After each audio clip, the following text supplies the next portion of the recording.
से बढ़ के और कोई लीडर आज तक हुआ नहीं है। हमें एक नई पहचान दी है मोदी जी ने। प्रधानमंत्री ने पूरे विश्व में ही अपने इंडिया को वर्ल्ड मैप पे डाला है, बहुत ज़्यादा कोशिश करी और योगा को मतलब एक पूरा वर्ल्ड उन्होंने नेम बनाया है।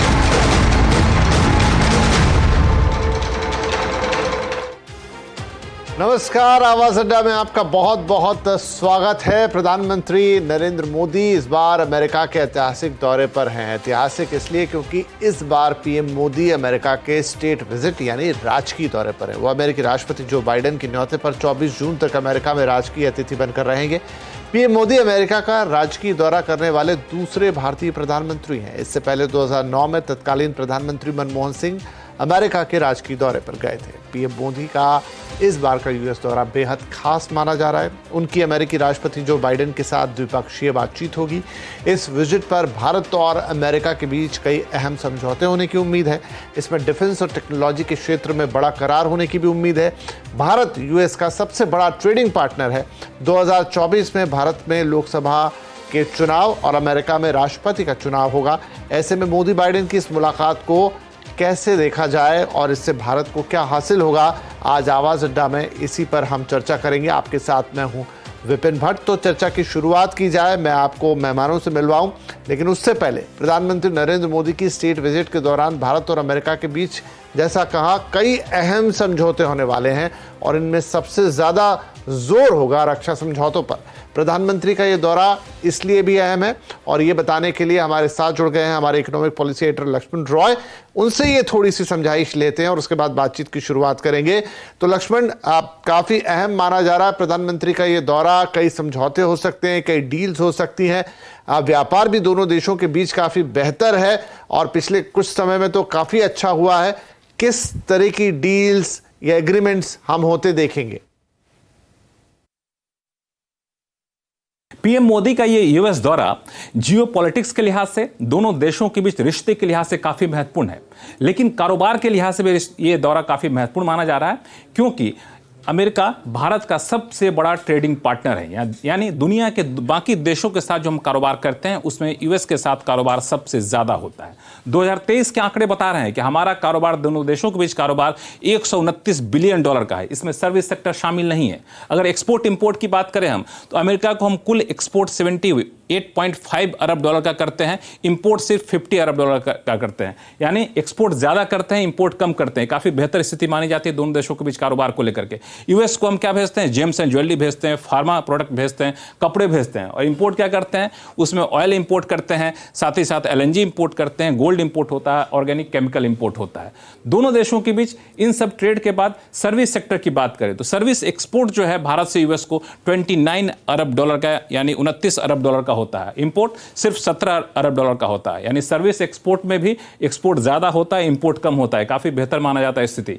निवेश यूएस का भारत में निवेश जो है $60 बिलियन का है। भारत का यूएस में निवेश $40 बिलियन का है। यानी दोनों देशों की कंपनी आपस में निवेश भी अच्छा खासा कर रही हैं। और इन सारे रिश्तों के बीच में डिफेंस का रिश्ता जो है काफी महत्वपूर्ण है और तेजी से उभरता हुआ क्षेत्र है। 2008 से पहले यानी क्या है 2008 तक दोनों देशों के बीच डिफेंस का कारोबार नहीं के बराबर था, लेकिन अब यह बढ़कर के $20 बिलियन से ज्यादा को हो चुका है। अब माना यह जा रहा है कि $25 बिलियन तक बहुत जल्द पहुंचने वाला है। इस लिहाज से यूएस में पीएम का दौरा जो है काफी महत्वपूर्ण माना जा रहा है। डिफेंस सेक्टर में प्रोडक्शन और टेक्नोलॉजी ट्रांसफर को लेकर कई सारे महत्वपूर्ण करार होने हैं। उसमें दो महत्वपूर्ण करार हैं। एक है जीई से फाइटर जेट इंजन को लेकर करार हो सकता है। जीई से फाइटर जेट इंजन के जो टेक्नोलॉजी ट्रांसफर है, 11 तरह के टेक्नोलॉजी ट्रांसफर के लिए करार होने की संभावना है। इसके अलावा दूसरा जो करार होगा एआई को लेकर के और साथ ही साथ ड्रोन को लेकर करार होने की संभावना काफी ज्यादा है। हाईटेक ड्रोन है, 31 ऐसे गार्जियन ड्रोन यूएस से भारत खरीदेगा। इस बात को लेकर भी संभावना काफी ज्यादा है। इसका औपचारिक ऐलान पीएम के यूएस दौरे के दौरान आपको देखने को मिले। दूसरा महत्वपूर्ण बात, सेमीकंडक्टर के क्षेत्र में माइक्रोन टेक्नोलॉजी के साथ निवेश का ऐलान हो सकता है। माइक्रोन टेक्नोलॉजी जो यूएस की सबसे बड़ी कंपनी है सेमीकंडक्टर के क्षेत्र में, वो 22,000 करोड़ रुपए का निवेश भारत में कर सकती है। इस बात का ऐलान इस दौरे में होने की बिल्कुल लक्ष्मण, तो काफी कुछ है जो इस दौरे में होता हुआ दिखाई देगा। उसके अलावा जो दोनों देशों के बीच के संबंध है, गर्मजोशी है, जियोपॉलिटिकल सिचुएशन जो आपने कहा, एक संतुलन शक्ति का दुनिया के अंदर, वो सब भी यहाँ होता हुआ नजर आएगा भारत और अमेरिका के नजदीक होते रिश्तों से। तो चलिए चर्चा की शुरुआत करते करते हैं। आज हमारे साथ कार्यक्रम में शामिल हो रहे हैं बीजेपी के नेता और अंतर्राष्ट्रीय मामलों के जानकार नरेंद्र तनेजा, पूर्व डिप्लोमेट विवेक काटजू, पूर्व डिप्लोमेट जेके त्रिपाठी, वरिष्ठ पत्रकार शिवकांत शर्मा और जेएनयू के इंटरनेशनल रिलेशंस के प्रोफेसर स्वर्ण सिंह। आप सभी का बहुत बहुत स्वागत है। तो काटजू साहब, मैं एक सवाल से शुरू करना चाहता हूं, क्योंकि बार बार ये बात आ रही है, स्टेट विजिट है, राजकीय दौरा है। बहुत सारे दर्शक हमारे ऐसे होंगे जो शायद इस अंतर को समझना चाहते होंगे कि पहले भी प्रधानमंत्री मोदी कई बार अमेरिका गए, 6 से 7 बार, और इस बार भी जा रहे हैं, लेकिन क्यों इस बार उसे स्टेट विजिट किया जा रहा है, बोला जा रहा है, या राजकीय दौरा? क्या अंतर है पिछले दौरों में और इस दौरों में, या फिर ये कहें कि सिर्फ टर्मिनोलॉजी का अंतर है, बाकी कोई ऐसा खास फर्क पड़ता नहीं? देखिए, मुझे आपको इस बात को समझाने में या आपके दर्शकों को समझाने में 1 मिनट की जरूरत होगी, और कृपया वो वक्त दें मुझे, क्योंकि आपने सवाल पूछा। बिल्कुल। 3 स्तर की विजिट्स होती हैं जबकि विदेशी नेता या विदेशी हेड्स ऑफ गवर्नमेंट या हेड ऑफ स्टेट आते हैं। एक होती है स्टेट विजिट, एक होती है ऑफिशियल विजिट, और सबसे नीची जो मानी जाती है वो वर्किंग विजिट। इसके मतलब ये नहीं कि वर्किंग विजिट में काम नहीं होता है या ऑफिशियल विजिट इतनी महत्वपूर्ण नहीं होती है, लेकिन जो स्टेट विजिट होती है उसमें सेरेमनी ज्यादा होती है, उसमें ज्यादा आदर सम्मान होता है। अब अगर आप जो विदेश मंत्रालय ने प्रेस रिलीज इशू करी और जो कि कल विदेश सचिव साहब ने अपनी मीडिया ब्रीफिंग में टर्म यूज करी, वो करी ऑफिशियल स्टेट विजिट। ये न उन्होंने दोनों प्रधानमंत्री इजिप्ट भी जा रहे हैं और यूएस भी जा रहे हैं। यूएस के संदर्भ में उन्होंने कहा ऑफिशियल स्टेट विजिट, इजिप्ट मस्र के संबंध में कहा उन्होंने स्टेट विजिट। तो इसमें फर्क क्या है? फर्क ये है कि जहां तक मैंने देखा है और समझा है, यूएस प्रोटोकॉल के तहत वो state visit pure state visit खाली हेड्स ऑफ स्टेट को देते हैं, यानी राष्ट्रपति को देते हैं। कहीं कहीं तो आप जानते हैं राष्ट्रपति ही हेड ऑफ गवर्नमेंट भी होता है, लेकिन वो ये दिखाना चाहते हैं इस बार कि प्रधानमंत्री का आदर सम्मान बहुत होगा।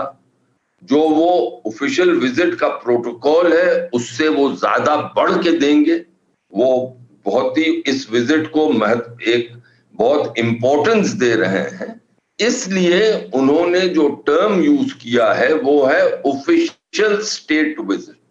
अपनी उनकी जो मुश्किलात हैं प्रोटोकॉल की, उससे हट के उन्होंने ये टर्म यूज किया है, और लूजली हम कह रहे हैं ये स्टेट विजिट है, लेकिन जो टेक्निकली करेक्ट वर्ड जो कि विदेश सचिव ने और विदेश मंत्रालय ने इस्तेमाल किया है वो ऑफिशियल स्टेट विजिट। तो ये बहुत ही एक इंपॉर्टेंट विजिट है। ये छोटा सा नुक्ता है जो मैंने आपके सामने रखा, लेकिन टेक्निकली यही करेक्ट नुक्ता है। नहीं, बहुत के विदेश मंत्रालय के हवाले से मैं कह रहा हूं, उनकी स्टेटमेंट पब्लिक स्टेटमेंट आप उठा के देख लें। जी नहीं, बहुत बढ़िया, क्योंकि ये जरूरी था कि ये बात भी बताई जाए कि इस राजकीय विजिट या स्टेट विजिट या ऑफिशियल स्टेट विजिट जैसा आपने कहा, इसके मायने क्या हैं। चलिए तो इसी पे चर्चा को आगे बढ़ाते हैं।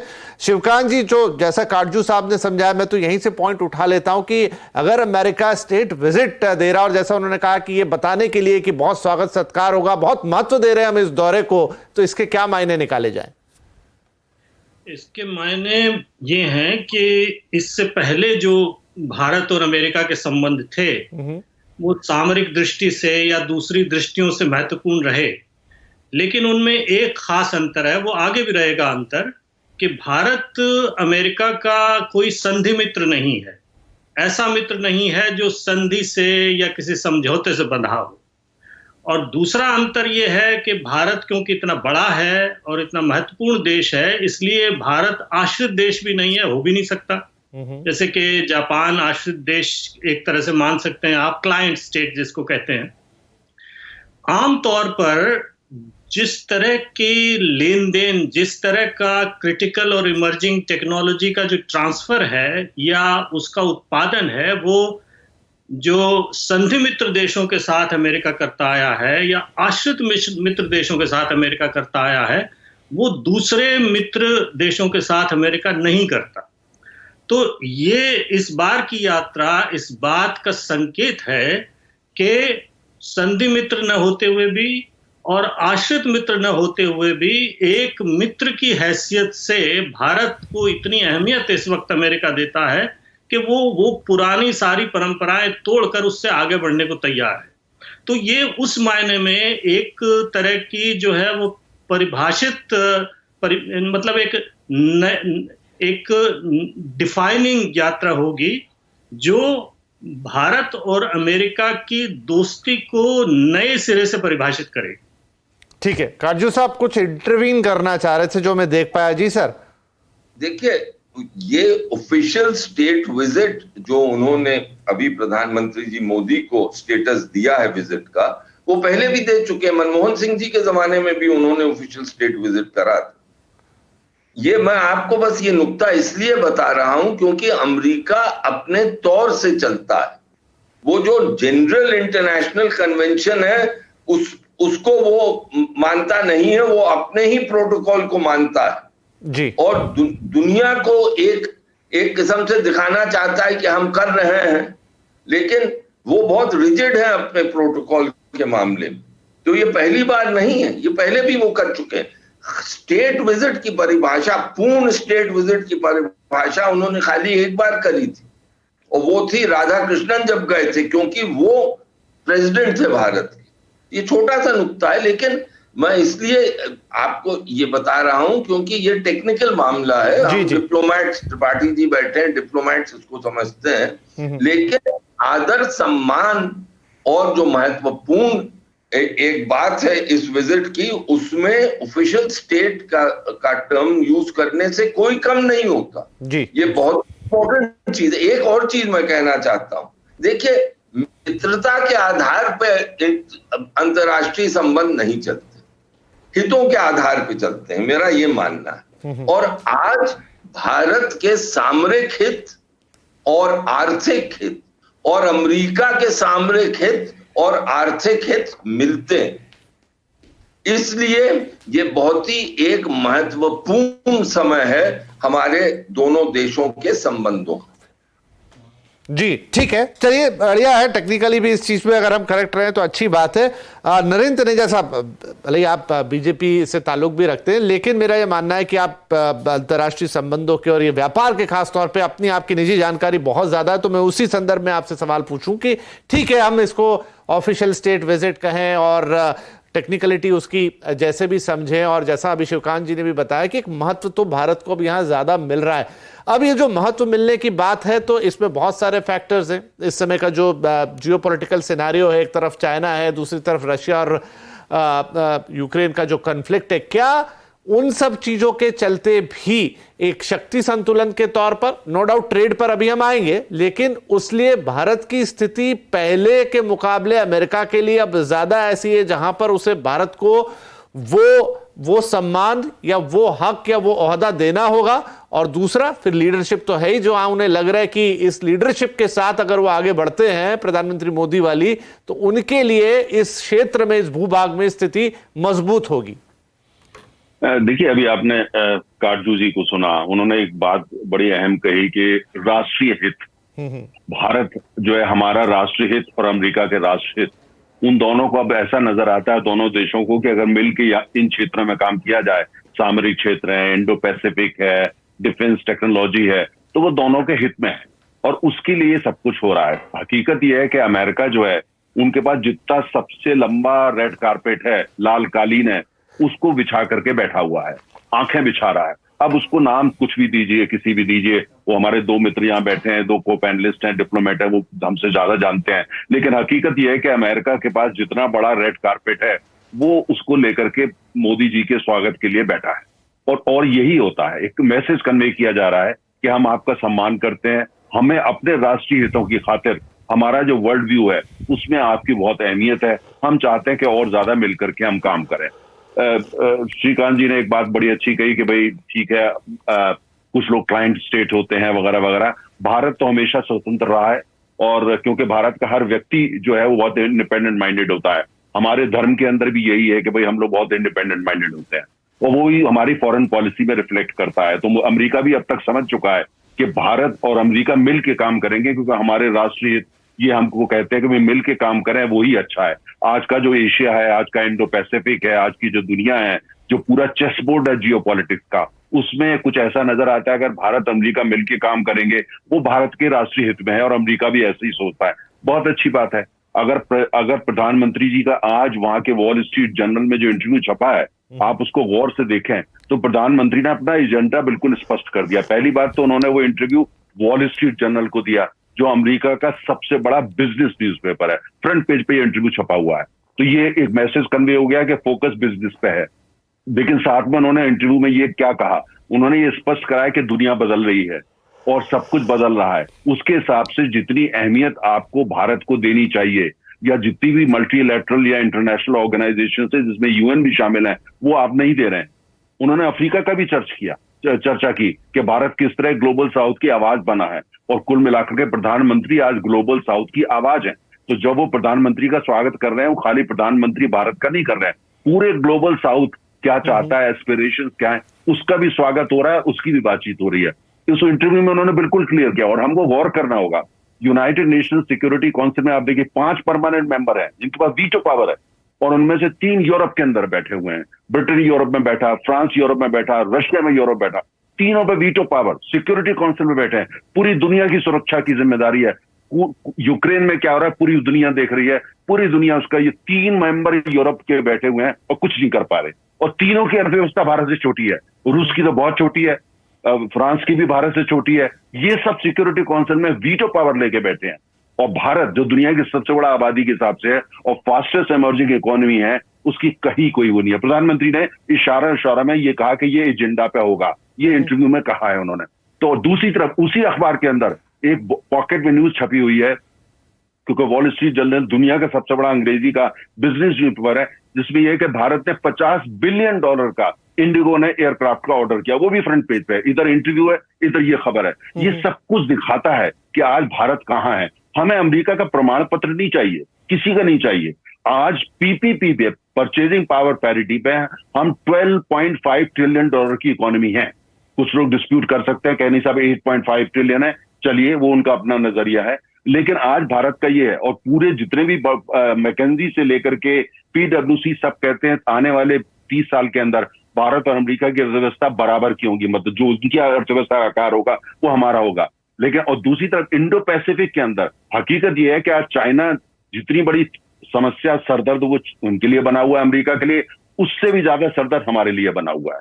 और पूरे इंडो पैसिफिक के अंदर जिस तरह की दादागिरी चाइना दिखा रहा है, आवश्यक हो जाता है कि सारे लोकतांत्रिक देश और वो सारे देश जिनको लगता है चीज से खतरा है, उनमें मित्रता आएगी। कोई भारत कोई सदर्न नेटो जैसे कुछ लोग बोलते हैं, वो बोलते हैं जो क्वाड है वो सब सदर्न नेटो है, ऐसा कुछ भी नहीं है। लेकिन ये जरूरी है भारत जो है ऑटोनोमस, उनकी अपनी हमारी फॉरेन पॉलिसी, अमेरिका से गहरे संबंध होंगे, रूस से संबंध बरकरार रहेंगे, चीन से भी भारत तो अच्छे संबंध चाहता है अगर वो चाहते हैं, लेकिन वर्किंग रिलेशन चाइना के साथ भी रहेंगे। एससीओ में भी भारत मजबूत रहेगा, ब्रिक्स में भी भारत मजबूत रहेगा, और साथ साथ अमेरिका से संबंध बढ़ाएगा। तो ये सारे मैसेज कन्वे होंगे एक साथ। और अच्छी बात यह है कि अमेरिका पहली बार, हमको ऐसा लग रहा है, अमेरिका पहली बार इस बात को मान्यता दे रहा है कि जो भारत का वर्ल्ड व्यू है कि हम सबसे संबंध रखते हुए आपसे भी खास संबंध रखेंगे, अमेरिका कहीं ना कहीं इसको मान्यता दे रहा है। ठीक है, तो ये 2 बड़ी इंपॉर्टेंट बातें की, और मैं आपके पास त्रिपाठी जी वही 2 बातें लेकर आ रहा हूं। एक बात की तनेजा साहब ने चाइना की, चीन की, कि वो अमेरिका के लिए तो सरदर्द है, लेकिन इमीडिएट सरदर्द हमारे लिए है। तो भारत और अमेरिका, और आज मैं स्टेटमेंट भी पढ़ रहा था कि उन्होंने कहा है कि चीन ने कि ये तो जो विजिट है और जो स्वागत सत्कार हो रहा है, भारत को इतनी मान्यता दे रहा है, तो ये इनके अपने स्वार्थ है अमेरिका के। तो कहीं ना कहीं उनको भी एक हल्का सा प्रेशर फील तो हो रहा है। तो चाइना को बैलेंस करने के लिए, और दूसरा जो तनेजा जी ने बात अभी की कि भारत अमेरिका के साथ तो है, लेकिन उसने हाल फिलहाल में दिखाया कि वो ऐसा नहीं है कि सब कुछ छोड़ के उनके साथ है, वो अपनी शर्तों पर अड़े गए। और उसका एक उदाहरण हमें दिखता है, जब रशियन ट्रेड की हम बात करते हैं, हम उनसे ऑयल ले रहे, अमेरिका उसके पक्ष में नहीं था। तो एक बैलेंस साधने की कोशिश की है भारत ने। क्या वही बैलेंस यहां इस मोदी जी के विजिट में आगे होता हुआ दिखाई देगा? जो तमाम जिक्र किया वॉल स्ट्रीट जर्नल में चीजें छपी हैं, फोकस रहेगा व्यापार पर, लेकिन वो बैलेंस भी सत्ता हुआ नजर आएगा। जी बिल्कुल विपिन जी, आप बहुत सही कह रहे हैं कि भारत के प्रधानमंत्री की ये ऑफिशियल स्टेट विजिट जो है वो ये दिखा रही है कि हम सभी देशों से अच्छे संबंध रखना चाहते हैं, संबंध बढ़ाना चाहते हैं, लेकिन किसी भी देश के पाले में नहीं जाना चाहते। और इसको अब दोनों पक्ष, चाहे रूस और चीन हो और चाहे अमेरिका और नाटो हो, अमेरिका द्वारा नहीं, लेकिन ये दोनों पक्ष अच्छी तरह समझते हैं। बार बार देखिए अमेरिका में भी आवाज़ उठती रही है कि भारत को एक निर्णय कर लेना चाहिए। हमारे यहाँ भी कुछ ग्रुप्स आवाज़ उठाते रहे हैं कि भारत को एक साफ साफ निर्णय कर लेना चाहिए कि वो किस ओर से है, अमेरिका की ओर या रूस की ओर। लेकिन भारत ने बहुत सफलतापूर्वक इन दोनों पक्षों को ये कन्विंस कर दिया है कि हम किसी और भी नहीं हैं। आप ये देखिए कि रूस के साथ, जैसा कि अभी बताया तनेजा जी ने, हम तेल भी ले रहे हैं। रूस से हमने S-400 लिया, लेकिन ये S-400 टर्की ने जब लिया था, जो कि नाटो का मेंबर है, तो टर्की के खिलाफ सैंक्शन कर दिया था अमेरिका ने, और हमारे खिलाफ हमने उसके बाद लिया। हमारे खिलाफ अभी तक सैंक्शन की बात कभी कभी उठती रही, लेकिन अमेरिका ने साफ कर दिया कि हम सैंक्शन नहीं करेंगे। ख्याल से तो विपिन जी हमारी स्थिति अभी ऐसी है कि जितनी ज़रूरत भारत को अमेरिका की है, उससे ज़्यादा नहीं तो उतनी ज़रूरत तो कम से कम अमेरिका को भारत की है। जैसे कि एम्बेसडर काटजू साहब ने भी कहा और शिवकांत जी ने भी कहा कि यहाँ बैलेंस यहाँ एशिया में चीन को कंटेन करने के लिए अगर कोई शक्ति है जिसकी ओर अमेरिका देख सकता है तो वो भारत है। जापान बहुत अच्छा मित्र है, ऑस्ट्रेलिया बड़ा अच्छा मित्र है एशिया के बगल में, लेकिन वो शक्ति नहीं है जो भारत के पास है। तो अभी तो मैं ये कहता हूँ ऑन द लाइटर मोड कि हम एक ऐसी लड़की की तरह, शादी योग्य लड़की की तरह, जिसको दो ओर से प्रेशर पड़ रहा है कि आप हमारे साथ ज्वाइन कर लो, हमारे साथ विवाह कर लो, लेकिन हम अभी अपनी इंडिपेंडेंट जिसको थिंकिंग बनाए हुए हैं। और अमेरिका भी जानता है कि अमेरिका इससे ज़्यादा भारत को नहीं वो कर सकता, प्रेशराइज नहीं कर सकता। और इसीलिए देखिए कई बार ये भी एक हल्के से ये भी हुआ, संकेत दिया गया कि अगर भारत चाहे तो नाटो ज्वाइन कर सकता है, लेकिन भारत ने इसका कोई जवाब नहीं दिया। रही बात सिक्योरिटी काउंसिल की, तो ये बड़ा ही विचित्र मामला है कि सिक्योरिटी काउंसिल में 5 मेंबर्स, अगर कोई 6वां मेंबर हो या 5 में से किसी को निकाल के रिप्लेस किया जाए तो बिना 5 मेंबर्स की सहमति के नहीं हो सकता। तो ये एकदम ऐसा कैच 22 की सिचुएशन है। लेकिन मेरे ख्याल से, मेरा अपना व्यक्तिगत मेरी अपनी सोच है कि भारत को सिक्योरिटी काउंसिल की परमानेंट मेंबरशिप के लिए ज़रूरत से ज़्यादा समय या ऊर्जा नहीं व्यर्थ करनी चाहिए, क्योंकि सिक्योरिटी काउंसिल का एकमात्र जो उसके पास सबसे बड़ी शक्ति है वो वीटो पावर है कि किसी भी प्रपोजल को सिक्योरिटी काउंसिल का कोई भी मेंबर वीटो कर सकता है और वो प्रस्ताव गिर जाता है। और पिछले 70-72 साल में हमारे पक्ष में कम से कम एक सिक्योरिटी काउंसिल का मेंबर तो रहा ही है जो कि हमारी ओर से बात कर सकता। अब तो खैर 3 है। तो इसलिए मुझे नहीं लगता कि हमें इस पर ज़रूरत से ज़्यादा तूल देना चाहिए। हाँ, हमें बिल्कुल ये कहना चाहिए कि सिक्योरिटी काउंसिल ही नहीं, सभी यूएन के सभी ऑर्गन्स में रिकंस्ट्रक्शन की ज़रूरत है, रीस्ट्रक्चरिंग की ज़रूरत है, और सिक्योरिटी काउंसिल से शुरू किया जाए, जो हम कह रहे हैं G4 के मेंबर हैं उस हिसाब से। लेकिन जी हमें बहुत ज़्यादा तूल नहीं देना चाहिए। और आप देखिए सबसे बड़ी बात यह कि रूस से हम तेल ले रहे हैं, तेल को रिफ़ाइन करके हम वेस्ट को भेज रहे हैं, और अमेरिका या नाटो उसका कुछ भी नहीं कर पा रहे हैं, या वो नहीं कर सकते, वो करना नहीं चाहते, क्योंकि जानते हैं कि इससे उनकी जो है एशिया की नीति और इंडो पैसिफिक की नीति को बहुत बड़ा धक्का लगेगा। जी ठीक है, तो ये इस पे और बातचीत करते। तनेजा जी कुछ ऐड करना चाह रहे थे, मैं आता हूं आपके पास तनेजा जी उस चीज के लिए। लेकिन शिवकांत जी, एक सवाल जो मेरे मन में था, मैंने सोचा था मैं पूछूंगा, वो है देखिए जो लीडर्स हैं हमारे, वो भी हैं तो इंसान ही, तो और उनके बीच में वो मानवीय एक अटैचमेंट भी होता है। तो जो बाइडेन साहब और मोदी जी, अब इसे क्या माने, मोदी जी की विशेषता माने, क्योंकि अगर हाउडी मोदी को याद करें तो एक तरीके से तो वो ट्रंप साहब के पक्ष में प्रचार जैसी बात हो गई थी, तो डेफिनेटली बाइडेन साहब को उसमें खराब लगना चाहिए। लेकिन जो केमिस्ट्री अब हम बाइडेन साहब की मोदी साहब के साथ देखते हैं वो भी कमाल की, और वो आगे होके कई बार बात करते हैं कि मोदी जी तो रॉक स्टार की तरह हैं, जब भी मिले हैं तो उस तरह की। तो ये जो केमिस्ट्री पहले हमने ट्रंप के साथ देखी, लगभग वैसी ही एक अच्छी केमिस्ट्री हम यहां पर बाइडेन साहब के साथ देख रहे हैं। दो चीजें हैं, दो व्यक्तिगत लोग हैं, उनकी अपनी केमिस्ट्री है, और वो दो देशों को रिप्रेजेंट कर रहे हैं, तो उनके हितों का भी ख्याल रखते हैं। कैसे इसको देखें? देखिए, जो दोनों की प्रकृति में थोड़ा सा अंतर है। बाइडेन साहब के पास इतना लंबा अनुभव है, बाइडेन साहब की नेचर कुछ कूटनीतिक वाली है। माफ करें, दो कूटनीतिक बैठे हुए हैं यहाँ। मतलब मोदी जी में जो गर्मजोशी है, वैसी गर्मजोशी बाइडेन साहब के स्वभाव में नहीं है। लेकिन बाइडेन साहब जो है वो बहुत पहले से, बहुत पुराने समय से भारत के लोकतंत्र, भारत के मूल्यों के और भारत के समर्थक रहे। उन्होंने कभी भारत के विरोध में कभी कोई आवाज नहीं उठाई। तो अगर मोदी जी की गर्मजोशी है तो मोदी जी की गर्मजोशी काफी है इस संबंध को और आगे ले जाने के लिए।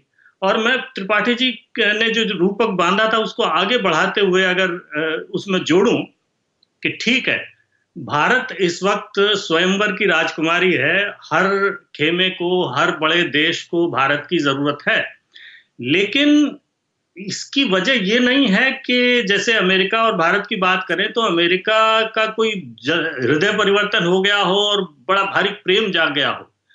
ये इस वक्त उनकी मजबूरी भी है, क्योंकि भारत के सिवा जो वो करना चाहते हैं, पूरी दुनिया की जो विश्व का जो क्रम है उसको जिस तरह से वो दोबारा पटरी पर लाना चाहते हैं, उसके लिए भारत के सिवा उनके सामने कोई विकल्प नहीं है। तो ये विकल्प न होने की जो सूरत है वो दोनों को और नजदीक ला रही है। भारत की जरूरत वो समझते हैं। भारत की इस वक्त 3 बड़ी जरूरतें हैं कि अगर भारत को वाकई में चीन की काठ के रूप में जो है वो स्थापित होना है, तो भारत की सामरिक शक्ति भारत को अपनी बढ़ानी होगी, अपना सामरिक सामर्थ्य बढ़ाना होगा, आर्थिक सामर्थ्य बढ़ाना होगा और तकनीकी सामर्थ्य बढ़ाना होगा। और ये तीनों सामर्थ्य बढ़ाने में अमेरिका बड़ा भारी योगदान दे सकता है। अमेरिका के पास सामर्थ्य है इन तीनों स्थितियों में भारत को आगे बढ़ाने की, और वो कोई भारत पर एहसान नहीं होगा। वो अमेरिका जो है वो अपने ही हित को आगे बढ़ाएगा ऐसा करके, क्योंकि और कहां जाएगा। अमेरिका को अगर चीन तो एक तरह से भस्मासुर की तरह से अमेरिका के सामने तैयार हुआ है, अब दोबारा वो चीन से उससे आगे रिश्ते नहीं बढ़ाना चाहता, चाहे वो सप्लाई चेन का मामला हो, चाहे वो क्रिटिकल टेक्नोलॉजी का मामला हो, यहाँ तक कि जो मतलब लोगों की रोजमर्रा की जो जरूरत की चीजें हैं, जो उपभोक्ता वस्तुएं हैं, उनके निर्माण, वो जो फैक्ट्री जो चीन बना हुआ है, अगर स्थिरता लानी है अमेरिका को भविष्य में, मान लो चीन के साथ टकराव होता है तो कहां जाएगा। तो उसके लिए भारत से ज्यादा उपयुक्त तो और कोई देश नहीं है। तो इन सब बातों को देखते हुए ये दोस्ती आगे बढ़ रही है, और मुझे लगता है ये दोस्ती इसी ढर्रे पे चलेगी। इसमें मुझे कोई किसी तरह की रुकावट या किसी तरह का विरोधाभास नजर नहीं आता। ठीक है, प्रोफेसर स्वर्ण सिंह भी जुड़ गए हमारे साथ। प्रोफेसर साहब, एक बातचीत का एक लंबा हिस्सा तो जा चुका है, लेकिन शिवकांत शर्मा जी ने जो 2-3 चीजें बोली अंत में, और अहम उसमें ये कि कुछ समझौते यहाँ होने वाले हैं अमेरिका के साथ, और उस पर पूरी दुनिया की नजर है, खासतौर पे जो रक्षा समझौते हैं। अब उसमें जो तकनीक हस्तांतरण की बात है, या उसमें जिस तरह के हथियार उनसे खरीदने की बात है, या ड्रोन्स खरीदने की बात है, क्या वो एक बड़ा मील का पत्थर साबित होगा? पहले उस तरह के हमारा व्यापार उनसे बड़ा है, 2008 के पहले तक कुछ खास नहीं था, जैसे हमने अपनी रिपोर्ट में भी बताया था, लेकिन अब दोनों की जरूरत है। इधर हमें चाइना को टैकल करना है, और जैसा शिवकांत जी ने कहा कि क्योंकि अमेरिका को भी चाइना को टैकल करना है, तो दोनों के बीच एक नेचुरल संधि होती है, और इसके चलते हम ये बड़े सौदे होते हुए देखेंगे। आपने सही कहा कि चीन जो है वो अमेरिका की भी चुनौती है और भारत की भी चुनौती है। हालांकि चीन की चुनौती को किस तरह से सुलझाना है, उसकी रणनीति भारत की और अमेरिका की अलग है, बिल्कुल एक जैसी नहीं है। उसके साथ साथ आप देखें कि अमेरिका विश्व में सबसे ज्यादा निर्यात करता है रक्षा के उपकरणों का, करीब 40% से ज्यादा अकेला अमेरिका निर्यात करता है। और विश्व में यदि 17 सबसे बड़े आयात करने वाले देशों की आप एक लिस्ट बनाएं जो रक्षा उपकरणों का आयात करते हैं, उसमें से 13 ऐसे देश हैं जहां अमेरिका सबसे बड़ा निर्यातक है उन देशों के लिए। भारत उस सूची में नहीं था क्योंकि भारत के रूस के साथ रिश्ते बहुत अलग थे। अब हाल ही में पिछले 2 दशकों में, केवल यूक्रेन युद्ध की बात नहीं है, पिछले 2 दशकों में रूस की हिस्सेदारी भारत के रक्षा उपकरणों के आयात में करीब 67% से 67% से कम होके 47% के आसपास रह गई है। तो पहले से ही उसमें कुछ कमी हो रही थी। वो वजह उसकी साफ है कि भारत एक ही देश पर निर्भर ना होकर कई देशों से रक्षा उपकरणों का आयात कर रहा है, फ्रांस से, अमेरिका से, इजराइल से। तो अब इसी को आप यदि यूक्रेन युद्ध के परिप्रेक्ष्य में देखते हैं कि एक तो रूस के हथियारों के ऊपर भी एक तरह से प्रश्न चिन्ह लगने शुरू हो गए। दूसरा, युद्ध के चलते रूस जो है अपने हथियार अपने युद्ध के लिए खुद बनाएगा या वो निर्यात करेगा। तो या भारत चाहे भी तो क्या रूस समय पर वो सब निर्यात भारत को पहुंचा पाएगा या नहीं पहुंचा पाएगा, इस पर भी सवाल है। उसके अलावा जो आपने कहा तकनीक हस्तांतरण की बात की, वो हमेशा से बहस का मुद्दा बना रहता है कि वो लाइसेंस प्रोडक्शन जो रूस के साथ था वो कहां तक उसमें तकनीक का हस्तांतरण, टेक्नोलॉजी ट्रांसफर कहां तक होता था। हाँ, ब्रह्मोस एक बहुत बड़ी उदाहरण है जिसमें ज्वाइंट रिसर्च एंड डेवलपमेंट भी हुआ और भारत बहुत खुद निर्यात करता है ब्रह्मोस मिसाइल का। पर आज ये बात हो रही है कि अमेरिका जो पिछले 20 या 15 साल से लगातार कोशिश कर रहा है कि भारत जो है वो रूस से हटकर अमेरिका से रक्षा उपकरणों का निर्यात आयात करे, तो यहां मुझे लगता है कि भारत के लिए पूरा एक माहौल बनता है जहां जो दोनों का आपसी एक तरह से तालमेल है कि अमेरिका रक्षा उपकरण देना चाहता है भारत को और भारत सबसे दुनिया का बड़ा आयात करने वाला देश है। किन टर्म्स पे वो हिस्सेदारी बनेगी ये बहुत अहम होता है, और किस तरह की संधियों पर हस्ताक्षर होंगे, उसमें कहां तक टेक्नोलॉजी ट्रांसफर होगा, कहां तक ज्वाइंट रिसर्च एंड डेवलपमेंट की को प्रोडक्शन की बात होगी, वो मुझे लगता है कि एक नया एक तरह से अध्याय यहां से शुरू हो सकता है। उसकी उम्मीद इसलिए भी लगती है क्योंकि चीन बहुत तेजी से उभरता हुआ, जैसे अभी इन्होंने कहा कि भस्मासुर की तरह वो नजर आता है अमेरिका को, और कई बार अमेरिका कई दस्तावेजों में कह चुका है। हाल ही में एक हिंद प्रशांत रणनीति के दस्तावेज में भी उसने कहा कि चीन न केवल ये मंशा रखता है कि अमेरिका को हिंद प्रशांत सागर से हटाकर अपना नेतृत्व बना ले यहां, पर आज वो ये हैसियत भी रखता है। तो ये चिंता का विषय है अमेरिका के लिए। और दूसरे जो देश हैं, जापान या साउथ कोरिया या यूरोपीय देश, वो पहले से ही अमेरिका के अलायंस पार्टनर हैं। तो महाशक्तियों में भारत ही एक उभरती हुई महाशक्ति है। G20 इकोनॉमीज में सबसे तेजी से बढ़ता हुआ वृद्धि दर है भारत का, जो अमेरिका को लगता है कि उसको अपने साथ जोड़ना जरूरी है ताकि वो अपना जो विश्व स्तर पर नेतृत्व है वो बनाए रखे। तो भारत का आकर्षण एक तरह से बहुत बढ़ जाता है। और ये भी बात ठीक है कि भारत को भी ये फायदे में लगता है, अपने राष्ट्र हित में लगता है कि ये हिस्सेदारी बढ़े ताकि वहां से तकनीक आ सके। और उसके साथ साथ अमेरिका की दोस्ती का मतलब होता है कि 2 दर्जन 3 दर्जन और भी देश जो अमेरिका के साथ पार्टनर हैं, अलायंस पार्टनर हैं, वो भी अचानक आपके दोस्त बन जाते हैं। तो एक तरह से जो छवि में बदलाव आता है वो बहुत अलग। और आखिरी बात मैं कहूंगा, आज दुनिया में एक शिखर सम्मेलनों की वार्ताओं का एक जमाना है। बार बार नेता मिलते हैं। भारत के प्रधानमंत्री की ये 6ठी यात्रा है। 2 दर्जन बार राष्ट्रपति अमेरिका के और भारत के प्रधानमंत्री मोदी और कई सम्मेलनों में मिल चुके हैं। और जो व्यक्तिगत तालमेल बनाने का एक तरीका है भारत के प्रधानमंत्री का, मुझे लगता है उसके चलते जो आपसी गर्मजोशी है दो बड़े नेताओं की, राष्ट्रपति जो बाइडेन की और भारत के प्रधानमंत्री की, उसका असर, उसका प्रदर्शन मैं कहूंगा एक हद तक जो है उसका असर आपको इमीडिएटली देखने में मिलेगा। वहां क्या सोच साझा होती है, क्या संधियों पर हस्ताक्षर होते हैं, उसका नतीजा आने में कुछ वर्ष लगेंगे, कुछ दशक भी लग सकते हैं। पर ये तालमेल जो दो नेताओं का है उसका एक तरह से जो प्रदर्शन हो रहा है, जो होने जा रहा है, मुझे लगता है उससे भारत की छवि में बिल्कुल जो बदलाव आना है वो संभव है। और भारत के लिए ये फायदे में है कि उसका जो छवि है जो और प्रभावित हो। जाहिर है कि चीन को इसकी चिंता होगी कि कितना प्रभाव भारत का बढ़ रहा है, भारत की छवि को मान्यता मिल रही है।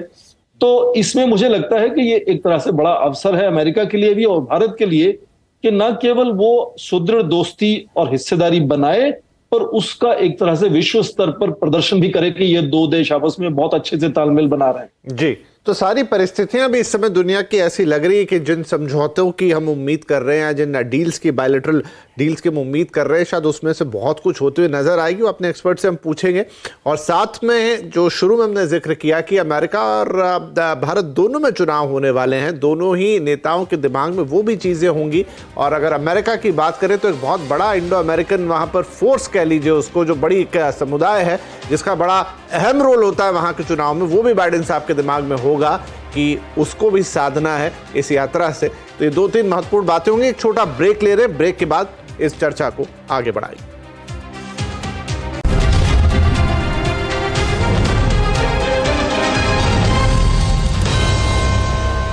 Welcome back. आवाज अड्डा में आज बात हो रही है भारत और अमेरिका की दोस्ती क्या मोदी जी के इस विजिट से होगी और पक्की। भारतीय प्रधानमंत्री अमेरिका के ऑफिशियल स्टेट विजिट पर पहुंच रहे हैं और इसी पर हम कर रहे हैं चर्चा, एक एक करके मुद्दों को ले रहे हैं।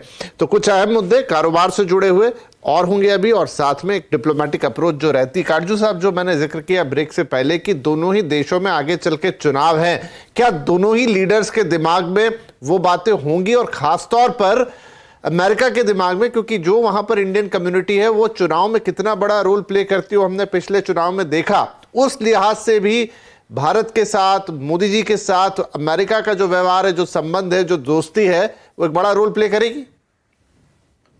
देखिए, आपने भाई सही कहा। भारतीय डायस्पोरा जो है, भारतीय समुदाय है, और जो अमेरिकी नागरिक हैं जो वोट करेंगे, तो मैंने ये देखा है कि विदेशी नेता जो हैं वो चाहते हैं कि मोदी जी की पॉपुलैरिटी का फायदा उठाएं और अपने चुनावों में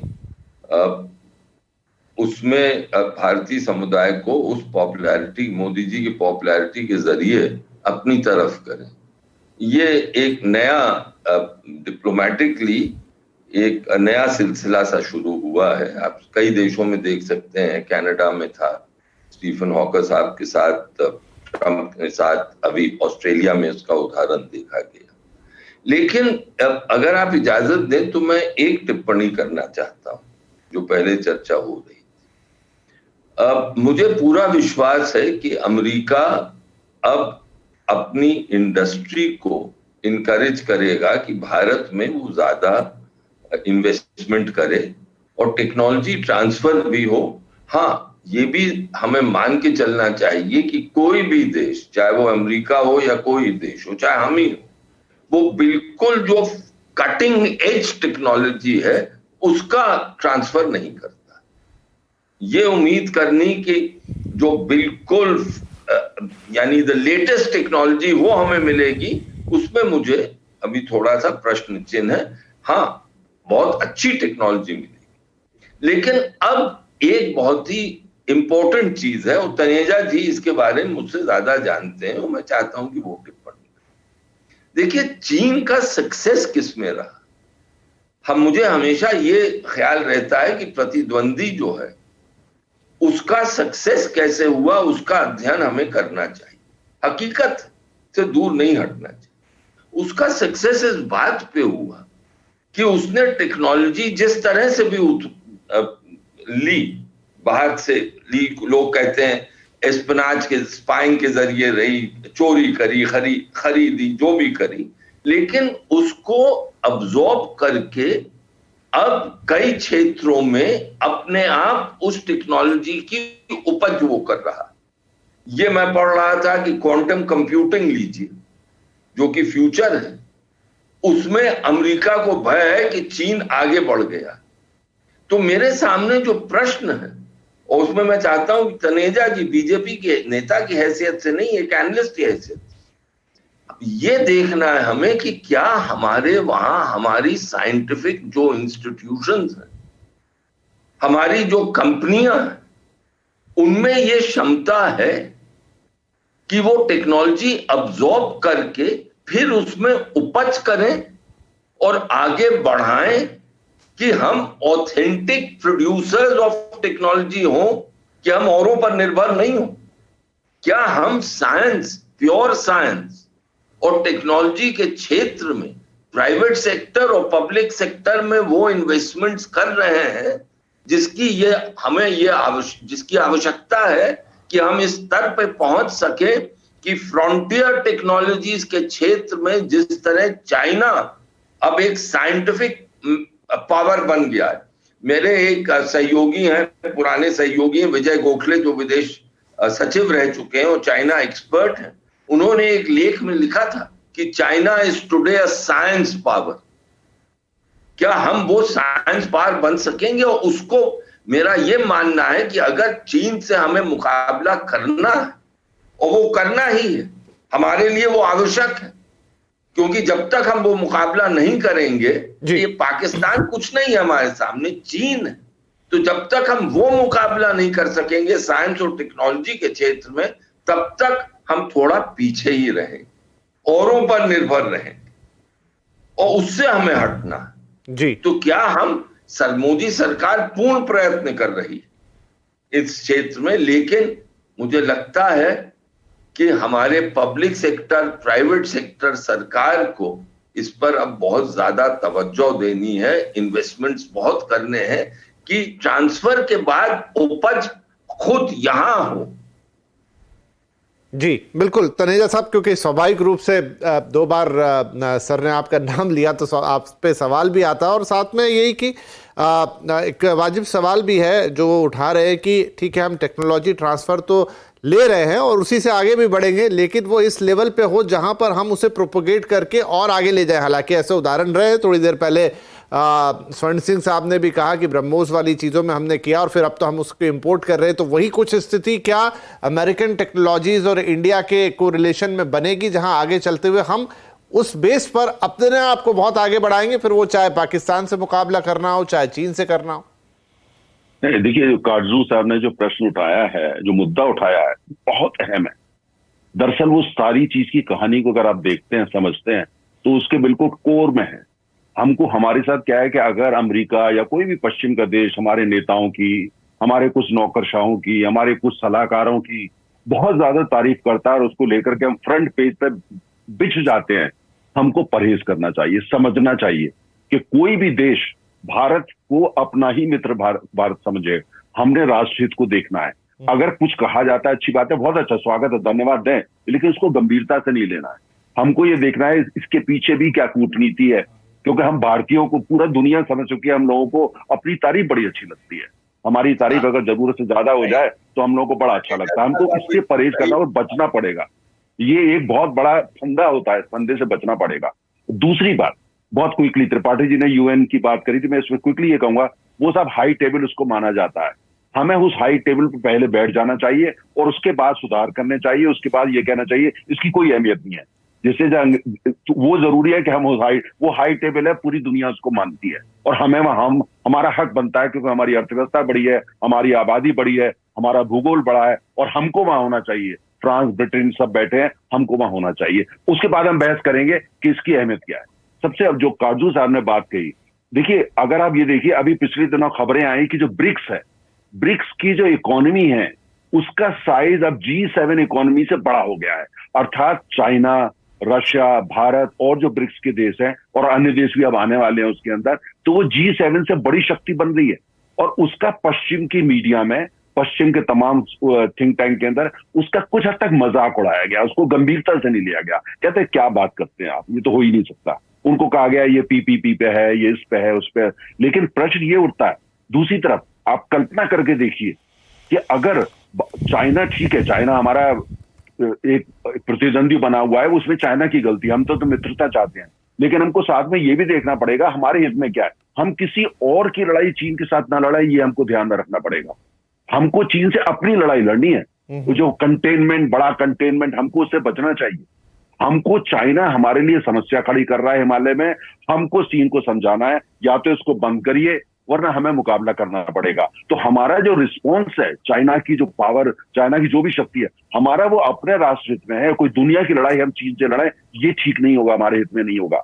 काटजू साहब ने ये बात कही कि चाइना ने कैसे जो है, चाहे जरूरी पड़ी साम दाम दंड भेद, चोरी उसमें शामिल है, सबका प्रयोग कर करके वहां पे R&D, रिसर्च एंड डेवलपमेंट, चाहे वो मिलिट्री टेक्नोलॉजी हो, चाहे वो सिविल टेक्नोलॉजी हो, चाहे वो आर्टिफिशियल इंटेलिजेंस की टेक्नोलॉजी हो, चाहे वो IT की टेक्नोलॉजी हो, सबके अंदर चाइना ने अब लगभग जो है पश्चिम के देशों के मुकाबले तरक्की कर ली। ये हकीकत है, हमको ये समझना पड़ेगा। अब एक बात समझने की है, अगर भारत और चीन, मैं एक हाइपोथेटिकल एक बात कर रहा हूं, भारत और चीन 3 अरब की आबादी, अगर ये आपस में 2 मिनट के लिए समझ लीजिए अगर मिल जाए ऐसे कि लड़े नहीं आपस में, कि हम मिलके एशिया का उद्धार करेंगे, मिलके दुनिया का उद्धार करें। आप कल्पना करिए कि दुनिया की अर्थव्यवस्था का में क्या होगा, India China versus rest of the world, कल्पना करके देखिए। तो ये हमको समझना पड़ेगा कि हमको ये देखना है, हमको अमेरिका की जरूरत है, अमेरिका को हमारी जरूरत है। चीन हमारे लिए समस्या खड़ी कर रहा है, इसलिए चीन को भी हमको हैंडल करना है, डील करना है। चीन अगर हमारी तरफ आंखें लाल दिखाएगा, हमको सुर्ख लाल चीन को दिखानी है, लेकिन हम दूसरे की लड़ाई चीन से लड़ाएं, बिल्कुल नहीं लड़ना चाहिए, ये हमारे हित में नहीं है। अब इसमें R&D, दूसरी जो काटजू साहब में बड़ा प्रश्न है, America suppose cutting edge technology तो कोई भी हमको नहीं देगा, जो भी टेक्नोलॉजी आती है, क्या हमारे यहाँ इंटरनली हमने उसके लिए इंफ्रास्ट्रक्चर, उसके लिए जिस तरह का एक इकोसिस्टम बनाना हो, चाहे वो प्राइवेट सेक्टर का हो, क्या वो पब्लिक सेक्टर, या चाहे वो एकेडमिक इंस्टीट्यूशंस का हो, चाहे वो थिंक टैंक, क्या हमने बना रखा है? ये ऐसे काटजू साहब का प्रश्न है जिसका जवाब सीधा सीधा हाँ या ना में कम से कम मैं तो नहीं दे सकता। मुझे लगता है ये बहुत बड़ा प्रश्न है, और इस प्रश्न को पूरे भारत को, चाहे वो प्राइवेट सेक्टर हो, पब्लिक सेक्टर हो, राजनीति में हो या राजनीति में ना हो, किसी भी राज्य, सबको मिलकर इसका जवाब तो ढूंढना पड़ेगा। तो शिवकांत जी, जब अभी क्योंकि दौरे के अमेरिकन विजिट के ऊपर पूरी परिप्रेक्ष्य में बातचीत हो रही है, तो उसी परिप्रेक्ष्य में मैं बात करूंगा कि जो भी काटजू साहब ने जो बात उठाई है, जो अभी बात तनेजा जी ने कही कि ठीक है सभी देशों के साथ हमारे रिश्ते हैं, वैसा ही एक देश अमेरिका भी है, लेकिन इन सारी चीजों को ध्यान में रखते हुए हमें अपनी बाउंड्री लाइन को सेट करना होगा। मतलब वो जो एक उन्होंने कहा कि दूसरे की लड़ाई हम वहां नहीं लड़ेंगे, ठीक है, ये सबके आपसी रिलेशंस हैं, सब एक दूसरे पे निर्भर हैं, सब अपने अपने हितों के लिए ही दूसरे से जुड़े हुए हैं, लेकिन वहां पर फिर हमें अपना हित भी अपने तरीके से ही साधना होगा। नहीं, बिल्कुल मैं तनेजा जी की इस बात से सहमत हूँ। मतलब कल्पना करें कि कल को ये जो सीमा का जो विवाद है, कुछ किलोमीटर इधर कुछ किलोमीटर उधर, 2 इतने बड़े देश हैं, 3 अरब की आबादी है, अगर कल को सत्ता परिवर्तन हो या मन परिवर्तन हो जाए, या चीनी जो हैं वो अपनी दिशा बदलने में बड़े माहिर हैं। उन्होंने 80 के दशक में ऐसी दिशा बदली थी कि माओ का चीन जो है वो ऐसा चीन बन गया कि वो अमेरिका को भी अब डर लग रहा है उससे। तो ऐसा भी हो सकता है। तो ऐसा अगर होता है तो उसके लिए हम तैयार रहें कि न रहें। असल में ये चीन के साथ जो मुकाबला है वो 2 तरफा मुकाबला है। आपको चीन के विस्तारवाद को तो रोकना ही रोकना है, साथ में चीन ने जो प्रगति की है, और खासकर मतलब चीन के बारे में कहा गया कि वो वैज्ञानिक पावर है, उससे आप कैसे मुकाबला करेंगे। हमारी जो कंपनियों में R&D, मतलब तनेजा साहब जो है वो हिचक गए कहने में, लेकिन R&D का स्तर जैसा होना चाहिए वैसा नहीं है। अगर होता तो दुनिया में 1-2 क्षेत्रों को छोड़ के, जैसे दवा में है या कुछ जगह भारतीय चीजें बिकती हैं, तो भारतीय माल जो है उसकी ब्रांडिंग हो गई होती और वो बिक रहा होता। ऐसा हुआ नहीं है। तो इसलिए एक तो ये है कि भारतीय कंपनियों का, और भारतीय सार्वजनिक कंपनियां हो या निजी कंपनियां हो, उन सब में R&D को हमें बढ़ाना होगा, उस पर जोर देना होगा, और जो जितनी भी टेक्नोलॉजी हमें मिलती है उसे हमें आगे बढ़ाना होगा, उसे हमें इस्तेमाल करना होगा। इसकी सबसे ज्यादा जरूरत है, और चीन से असली मुकाबला यही है। यही क्यों, अब आप सबसे नई टेक्नोलॉजी है आपके इलेक्ट्रिक कार की। आज इलेक्ट्रिक कार में जापान और जर्मनी को पछाड़ करके कार निर्यात में चीन नंबर 1 का हो गया है। तो देखिए कितने साल में ये हुआ है, 20 साल के भीतर कर लिया उसने। और जो मतलब स्वच्छ टेक्नोलॉजी है उसमें चीन कितना आगे चला गया है, जबकि ये जरूरत हमारी है। ऊर्जा आत्मनिर्भरता की हमें सबसे ज्यादा जरूरत है। हमारा कितना पैसा जो है वो दूसरों का पेट्रोल खरीदने में जा रहा है। अमेरिका से हमें ये मदद भी चाहिए कि अगर भारत ऊर्जा में आत्मनिर्भर बनता है तो जलवायु का भला होता है, क्योंकि जितनी भी अतिरिक्त ऊर्जा की क्षमता बढ़ेगी वो स्वच्छ ऊर्जा की बढ़ेगी। और दूसरा ये है कि उससे भारत को बल भी मिलता है। चीन से हम बेहतर मुकाबला करने के लिए तैयार हो सकते हैं। अब ये इतनी बड़ी अर्थव्यवस्था, अगर हमारी अर्थव्यवस्था स्वच्छ तकनीक पे आधारित हो तो वो अपने आप में जो है वो चुनाव करने में लोगों को बड़ी आसानी होगी। तो ये सारी बातें हैं जिसके बारे में सोच के भारत को चलना है। तो ये लड़ाई जो है वो दुतरफा लड़ाई है। प्रभाव को फैलने से रोकना है और अपना प्रभाव बढ़ाना है, जो विज्ञान और तकनीक के जरिए ही बढ़ेगा और किसी जरिए से नहीं बढ़ सकता। लेकिन उसमें हमें शायद मदद भी लगेगी। काटजू साहब कुछ कह रहे हैं सर, क्विकली रिएक्ट करके फिर त्रिपाठी जी के पास जा रहा हूं जी। एक बस मैं कहना चाहता हूं, देखिए श्रीकांत जी ने कहा कि हम फार्मेसी हैं वर्ल्ड के, यही तात्पर्य था। उसमें प्रश्न मैं अपने आप से हमेशा ये पूछता हूं कि एक्टिव फार्मास्यूटिकल इंग्रेडिएंट्स जो हैं उसका कितना निर्माण यहां होता है और कितना हम चीन से मंगाते हैं। तो अगर एक्टिव फार्मास्यूटिकल इंग्रेडिएंट 60% या 50% चीन से आ रहे हैं तो क्या वाकई में हम फार्मेसी ऑफ द वर्ल्ड हैं जो हम कहते हैं कि हम हैं?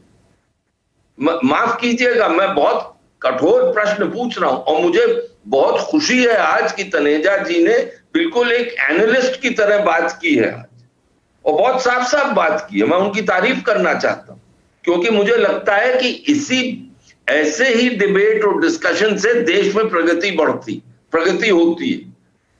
हम लोग पॉलिटिकल पोजीशंस ले लें, उससे आगे बात नहीं बढ़ पाती, क्योंकि ये तो राष्ट्र की बात। इसलिए तनेजा जी को मैं शुक्रिया करना चाहता हूं। जी, अब समय मेरे पास बिल्कुल कम रह गया। स्वर्ण सिंह साहब, आपसे एक सवाल, अब क्विकली आपको इसका जवाब देना होगा कि क्या ये सारी बातें हम समझ रहे हैं परिप्रेक्ष्य में, लेकिन आज अमेरिकन इन्वेस्टमेंट जो इंडिया में आ रहा है, जो उनका डायरेक्ट इन्वेस्टमेंट है वो तो ठीक है, और जो चाइना से निकल के भी अमेरिकन कंपनी हिंदुस्तान में आ रही है, तो हमको उस तरह के सपोर्ट की भी जरूरत है। अगर हमें आगे बढ़ना है तो हमें फॉरेन करेंसी चाहिएगी या विदेशी निवेश चाहिएगा, और ठीक है फिर हम अपनी तकनीक भी विकसित करेंगे, सब कुछ करेंगे, क्योंकि ये चाइना में हुआ तो उसने उसकी इकोनॉमी को भी बल दिया।